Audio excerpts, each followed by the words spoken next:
Middle Age and the ancient times, they saw depression as if you've offended the gods. Imagine being in that era where they're attributing your health issues to spiritual problems. Imagine someone in your lineage had suffered depression. There are chances that you are predisposed to actually suffering from depression. When people begin to withdraw, these are things that should point to you that, okay, something is going on with this person. Someone that is usually maybe very active, someone that is social, all of a sudden the person changes his behavior. Let people be part of your life. They will be able to help you through your challenges. You're actually not alone in this. We are always here with you.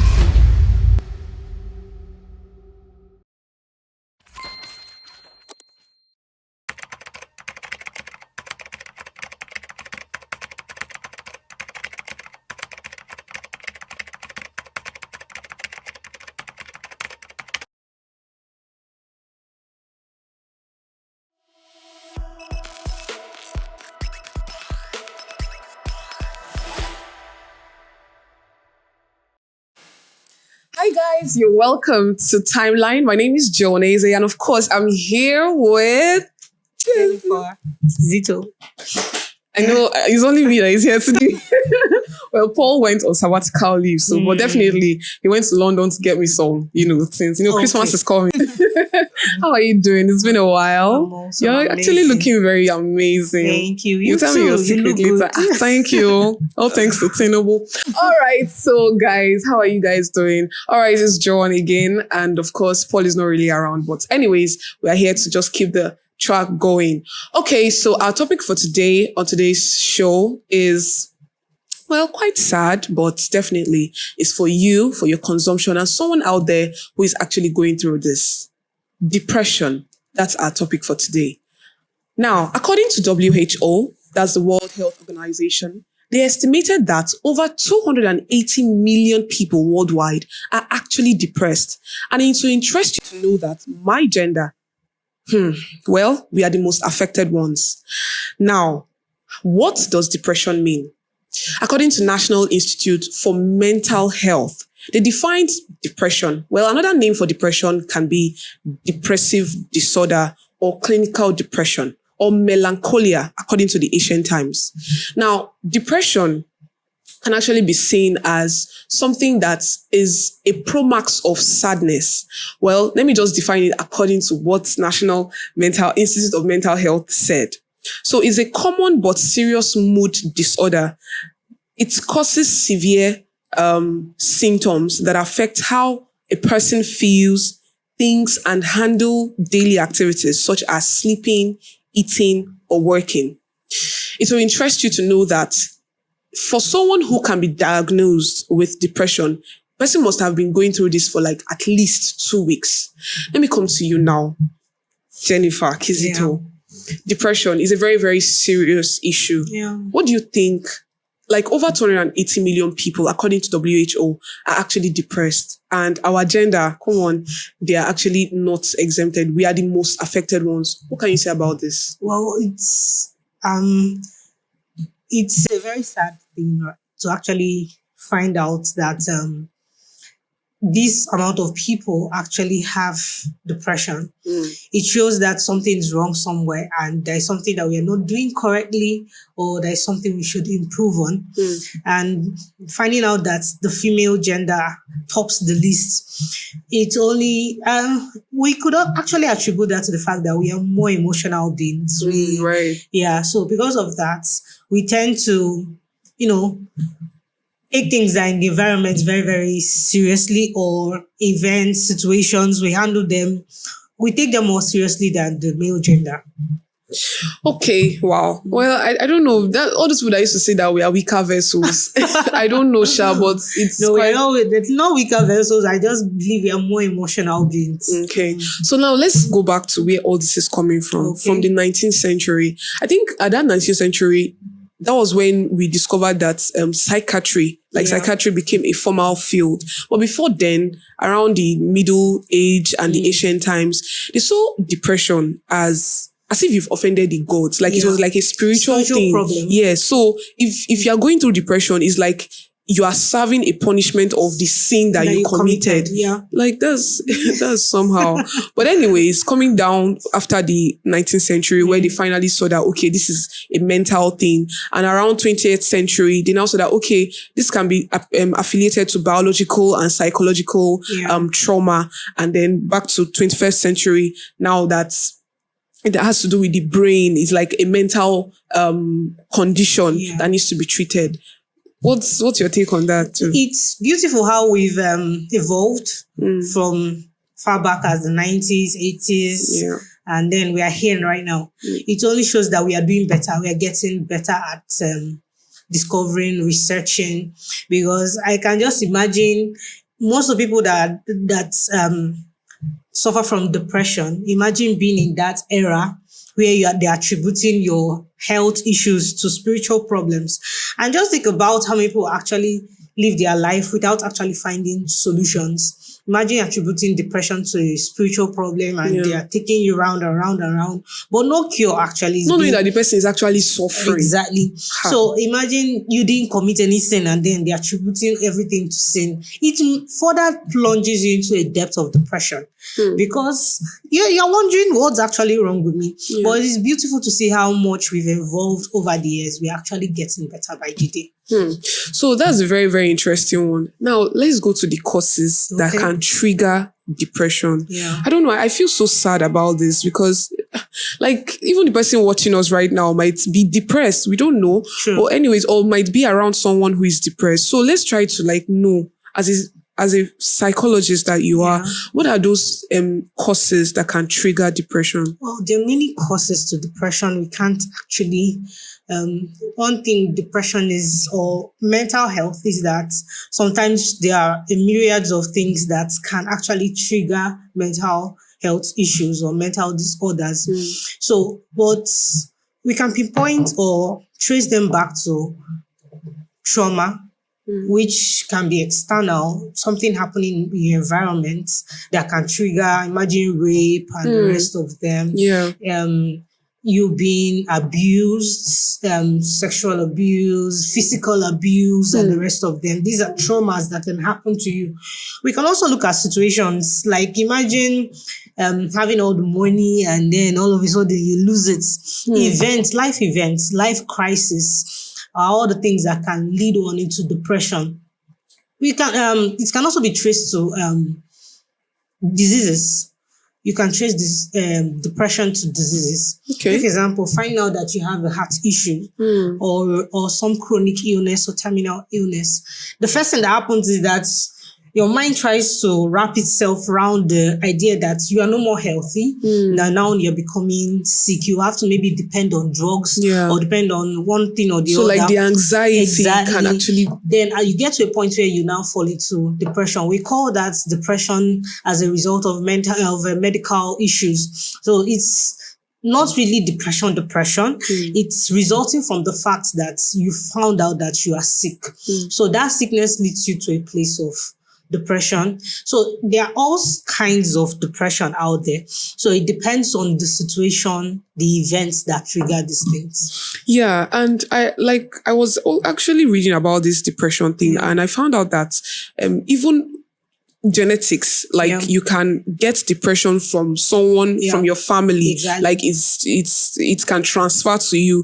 So this depression thing is really, really deep. The genetics thing, imagine someone in your lineage had suffered depression. There are chances that you are predisposed to actually suffering from depression. If your parents or someone in your lineage has a history of alcoholism also, these things are all gene, DNA stuff, mutation, and the rest of them. So at the end of the day, something happens along the line in your gene that predisposes you to depression or mental health issues. And even taking some kind of medications too can trigger depression. So imagine you taking some particular medications without the doctor's prescription. So instead of you to be getting healed from what you're taking the drug from, it's now causing something else. So how does that really work? Okay, there are some drugs, that drugs have side effects. So some drugs actually, their side effects make you get moody. That's sort of the side effect. In the same way that maybe you take malaria tablets or drugs, and then maybe next thing you notice that you feel weak or you feel dizzy, something like that. That's the same way it works with some drugs, especially high functioning drugs. If you are under those, if you are taking heavy medications, sometimes part of the side effects is you begin to feel moody. So sometimes that's why it's very important for drugs to be prescribed by your doctor, because your doctor knows that, okay, this is a side effect of this drug. The doctor tells you ahead of time or begins to prescribe a drug that will counter the effects of that drug, so that you don't fall into a place where you are now totally depressed. Meanwhile, if you now notice that there are very serious depressive symptoms to the drug, then you know that you have to because your doctor will have to tell you to stop the drug entirely. I would like to share a story about one particular lady, a friend of mine though, but I don't know, I'm not going to call her name, Sha. So now this lady, you talked about abuse, sexual abuse, rape and all that can actually trigger depression. And literally this lady was depressed. Okay, it's not even that she was raped. She was like almost raped. Like she was on the verge of getting raped. Yeah. So from the way she explained it, she was in her room and this guy just bashed into her room and then started, telling how sexy she looks. Sorry for using the word, how loving, how whatever, how hot she is, that he can't get off. He can't get her off his head and his mind and all that. So she was like, okay, you could literally communicate this without coming close to me and all that. And, the more he was talking, he was coming so close to her. And the next thing, he started undressing himself. And, and she was like, she couldn't scream. Like, she was in shock. Yeah. She couldn't, and this was happening in a compound where she stays, you get, and she couldn't make any noise. And it was at night, although people were not, if she had made some screams or all that, people would have come to her rescue. But at that point, because I was asking her, why didn't you shout? Why didn't you scream? She was like, she was just handicapped. She couldn't say anything. She was just looking at him lost and all that. So at that point, she was helpless. And the only thing that saved her was just God. So me, that is this friend, I kept on let me check up on my friend. I kept on calling and calling and calling. She was not taking my calls. And this was not usual. So I had to go to her place and it was locked. So after some time, she opened the door when she heard my voice. And when I came in, I was like, what's going on? This place is oozing and all that. What's going on? She was like, she has not been out for days. I was like, what happened? She said, before she started narrating the whole story to me. And I could imagine this lady was depressed for a very long time. It took her time. It took me time as well to bring her out of that particular situation she was. So this depression thing can be a very, very serious issue. And with the story you just told now, you see that one of the signs or symptoms that follow depression is withdrawal. People withdraw themselves from their environment. Yeah. When you see people begin to withdraw, these are things that should point to you that, okay, something is going on with this person. Someone that is usually maybe very active, someone that is social, all of a sudden the person changes his behavior, changes his attitude, becomes withdrawn. That's a very serious sign. You should check on the person. You should ask questions, because these are signs that something is wrong. So withdrawal from your environment is actually a very key sign or symptom of depression. We'll go on a short break. And when we come back, we'll be talking more on the signs and symptoms of depression. Don't go nowhere.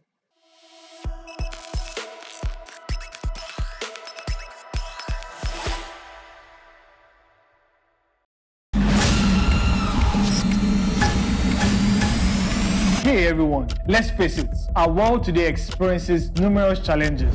And guess what? Our community isn't off the hook either. Most of the world issues are either not talked about enough or never talked about at all. But here on Timeline, we've got you covered.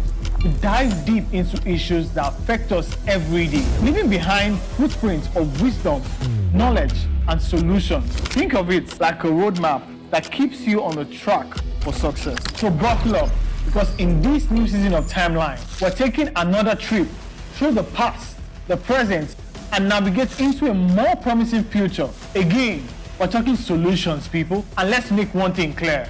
This is not your average blah blah blah convo. This is real talk with a side of inspiration and a sprinkle of wow. I never thought about it like that. I'm your host on this impactful ride. Together, we'll tackle the tough stuff, laugh a little, and find ourselves on the path to positive change. So what are you waiting for? Season 2 of Timeline will be loaded. Let's get started. Hop in and let's drive straight into the hearts of issues shaping our world. Let's go. Oh, one more thing. Hit that subscribe button and let's take this ride together.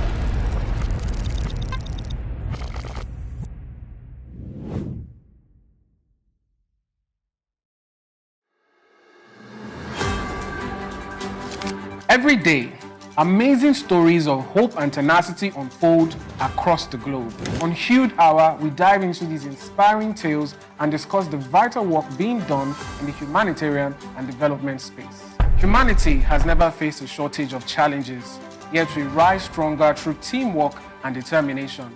Though these remedies are often underreported, on Hued Hour, we advocate sustainable solutions.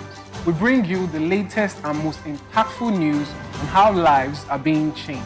We engage with young change makers and experts who provide valuable insights into relief efforts and the challenges faced by local communities through a global perspective.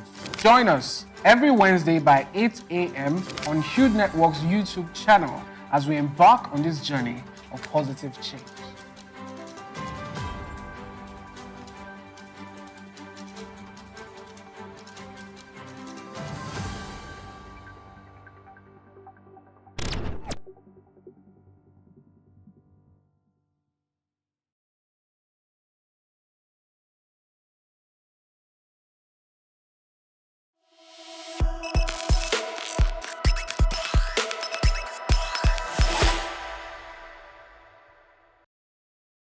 All right, guys, you're welcome back. It's still John Eze, of course, without Paul. But anyways, he'll soon be back. And I'm here with Jennifer Kizito, who has been doing justice to it. Thank you so much, Jennifer. You're welcome.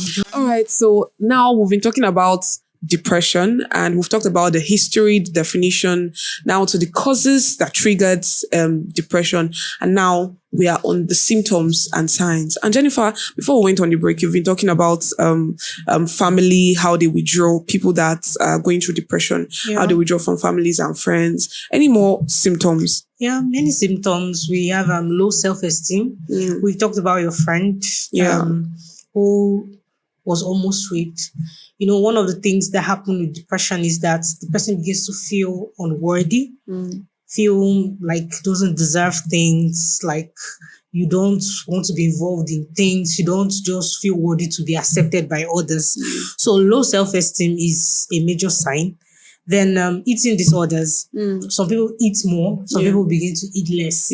So you would see somebody going fat, looking fresh, but you don't know that something is actually going on. The person had gained weight, but something is going on inside. The person is gaining weight not because the person is just eating healthy. The person is gaining weight because something is going on and the person is trying to numb the feeling by eating. Meanwhile, some other people begin to eat less and they begin to lose weight.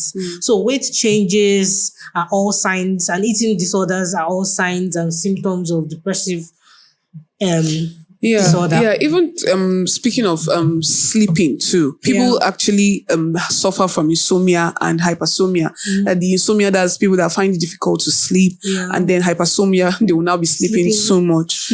Like, it's not really a very, very good one though. Yeah, another sign you'll find people that have depression is suicidal thoughts. That's the deepest That's the extreme. That's, you know, that the matter has gotten to the extreme. When the person begins to think suicide. And that's in the Nigerian community. We don't notice all other signs until it gets to suicide. That's when we begin to be like, something's wrong with this person. But the person had actually shown other minor or milder signs of depression, but because we couldn't pick these signs, the person deteriorates to the parts where the person now begins to have the suicidal thoughts. This is deep. Seriously. Like, this is really deep. And this is true. Because it's just like when you're not feeling fine now, you're ill, and somebody will just come and touch your body. Maybe if it's not hot, they'll be like, this person is lying. Yeah. Until maybe when you now faint or something now happens to you and maybe you are rushed to the hospital or you are admitted and all that, they will be like, so this girl is really saying the truth that she's not feeling fine. As well, the impact of depression. Now we'll talk about the families, the society, work.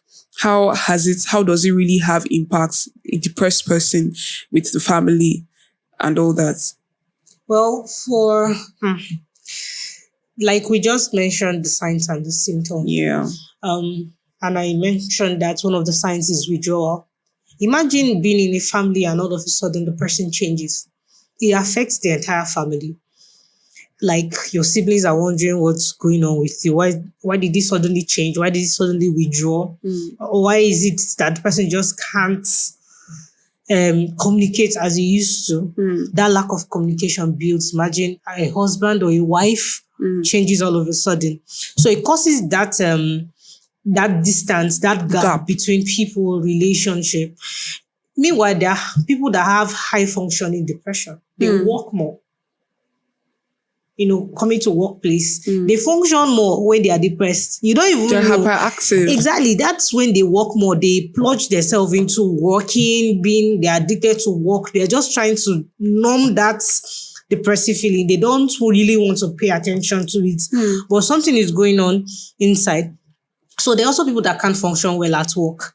They are just there. That's low productivity. Exactly. They are not productive to the environment.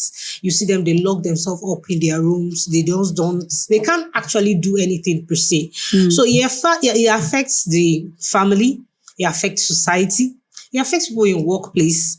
It affects every area of life because remember, depression is a mood disorder and people can tell it. It's not something you can really hide per se.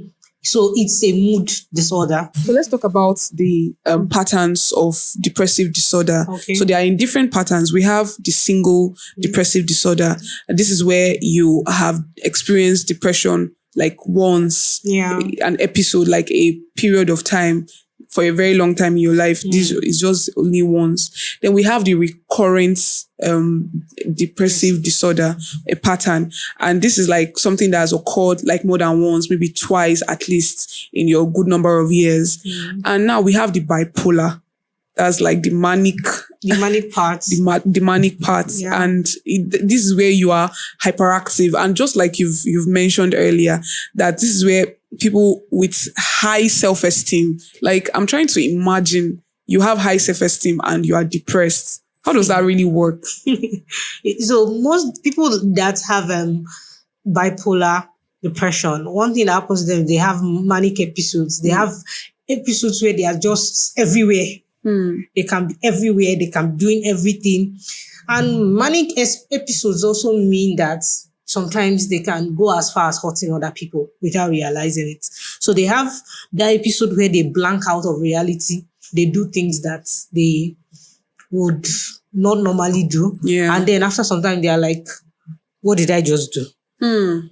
So these are all the things you'll find with bipolar symptoms of depression or pattern of depression. So you have people have patterns where they have episodes where they are doing so many things. They are either hurting people or they engage in activities that they normally would not do. They will not normally will not engage in. Yeah. All of a sudden, when they come back to that point where they are calm, they are trying to remember what they did, or they are wondering, why did I even do this? And actually, there are people that have actually been diagnosed with this bipolar depression. That's one of our very own Kanye West, the popular musician. Yeah. He has actually, he has come out with his full chest that, okay, I am bipolar. And we all know how Kanye West behaves. So, I don't know. And he's depressed. I don't know. I'm sure he's going through some kind of therapy for it. Oh, that's fair enough. All right. So let's move to the strategies on how to address depression. So what do you think as a psychologist that you are? What do you think are those strategies? There are many strategies to address depression. One of them would be one of the things that we do as psychologists, and that's therapy. Okay. So there are all forms of therapy out there, psychoanalysis and the rest of them. But in recent times, we've leaned more towards cognitive behavioral therapy, which is a form of talk therapy, where you change people's mindsets about themselves and situations by talking to them, changing their beliefs through talking. So you talk to them, they talk to you. And as simple as this sounds, it takes a long time because you are trying to change someone's being, someone's thoughts, someone's feeling or perspective about themselves or situations. So as much as this sounds like it's simple, it takes a lot of time. So therapy is there, counseling is there. You talk to people until they change. We can also highlight drugs people take, antidepressants, in order to deal with depression and the rest of them. Yeah, and still speaking on that antidepressant, I feel before you even take the drug, you still have to get prescription from your doctors. Nobody should prescribe antidepressants, so you shouldn't even be able to buy one. It's not an over-the-counter drugs. It's not, you don't get them by yourself. You have to meet a doctor to prescribe one for you in order to have one. That's fair enough. All right. So coming from WHO, we also have campaigns. People should go out for sensitization, tell other people that, okay, this depression actually exists and this is how deep it can be. So people need to be sensitized on mental health and all of that. And of course, according to still WHO, the federal government of different countries have to deposit 5% of budget for the sake of mental health so that people can actually have access to this and get the help that they need. Now let's move to recommendations. What are those things that you feel that people that are going through depression should get to know and at least come out from it if possible? Life is not easy, as they say. But I think that life would be more bearing or more beautiful when we are when we have community, when we have people around us. So I tell people that one of the reasons why depression is very prominent in our time is because we lack community. We lack a people group whom we are connected. Because if something is happening to you, someone should be able to detect it. And when people know that you are changing, it's very easy for them to actually seek out help for you if you can't notice it yourself. So we have a lot of online community, Facebook, WhatsApp, IG. You have a lot of friends there, but we notice that people are more enclosed in themselves. So you can see people, they are everywhere out there, but at home, they are in their houses, they don't have people. So our advice, and this is my recommendation, don't just be enclosed. Let people be part of your life. They will be able to help you through your challenges, and they will be able to help you adapt through no matter what the situation is. They will be able to help you. They will be able to help you adapt through it and walk through it. So these are the things that we notice with depression, that people don't have people. That's why they fall into the points where they begin to have suicidal thoughts and the rest of them.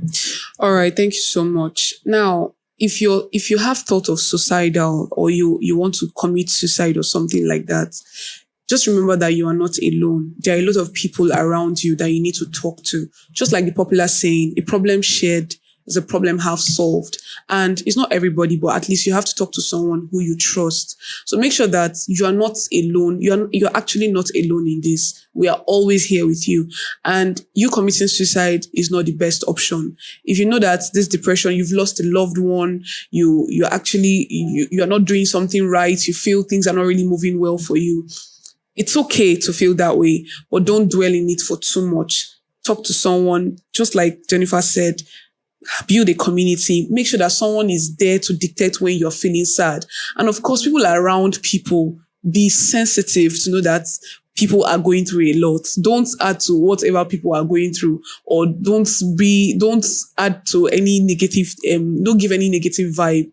Okay. So just try as much as possible to understand people, how they feel, what they really want to do, and all that. And if you notice that this particular person loves to go out and the person does not want to do it anymore, try to remember that person, engage that person one more time. Maybe if you go to the bar beach, or you like to eat fish a lot, or you like to make dresses, or you like to do any creative things, just try to come back to yourself, because we need you on earth. Thank you so much for queuing. Thank you so much for tuning. Thank you so much for always watching Timeline. And of course, today's topic was actually very, very deep, and I'm sure you've learned a lot. Thank you so much, Jennifer. Juan. All right, of course. All right, it's still Jonese, of course, without Paul, but definitely on the next episode, we'll see Paul sitting pretty and handsomely on the show. It's bye for now.